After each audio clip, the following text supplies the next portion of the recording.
लेबाक असिगी कनग्रब इरांग सिगी मरक्सिदा हौजे मोइरांगी इरांग अदगी अंगांग हातिबा मयाम सिगी लोइसिलक्पा मतांगसिदा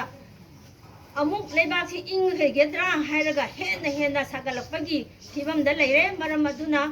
अखोइसि यादे हाइबगी उन्नबगी दमक्ता अखोइसे धरना से फमदबा यादे हाइदुना अखोइ इमाइबे लोइनमक सोसाइटी क्लब लोइनमक सिंदना अखोइ ngasi धरना से फमबे थबकनी अदुबो मतंगदी मरमदी मी कुन फागिबा मतुंगदा मी अनि खा हानब थादोखरे मतुंगदा ट्राइन पा लेहौई ट्राइन पा लेहौबे मतुंगदा ट्राइन थोय मुंग थादोखरे ट्राइन थोय थादोखिबा मतुंगदा मी तरुक अमु नुपा तरुक फाखिबासे हौजिकमक थादोकपियो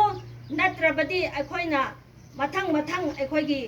अकनबा खोंजंग चंगदबगी सेम सादना लैरी अदुना हौजिक अखोइ सिए नाय हाबसु खंगदे लई हिंगी हाबसु खंगदे अदुगा असीबा ओरसु अहिंगबा ओरसु अखोइगी खुत्ता सिनबिरो हाबसिगी अखोइना थवाइसे नुंगाइतदना अखोइसे मामा अमा ओइना ngasi धरना से फमजबनी मरम अदुना लेबाकसिगी अचौ असांग इंडिया गवर्नमेंट मणिपुर गवर्नमेंट हौजिक करी तौरी अखोइना लाउरिबसे कई हाइगनी हुई ममांगदा हयिंग ना कोइपाइ पाइबदौना अखोइसे अदुम इवा ताबीददना लेरिबा एमएलए मंत्री मणिपुर गी अमदी लेबाक इंडिया गी प्राइम मिनिस्टर नफाव मिटिंग अमा तफाव वहाई अमा तफाव हाइरक्तबसे अखोइ यामना पेंदे मरम अदुना ngasi संगाइब्रो खुनगी खुनजासिंग अखोइ वुमेन सोसाइटी अमदी क्लब लोइनमक ngasi खोंजंग सि चंगदबा यादे हाइदना अखोइसि मी तरुक अथुब मतमदा थादोकपियो हाइबसे कन्ना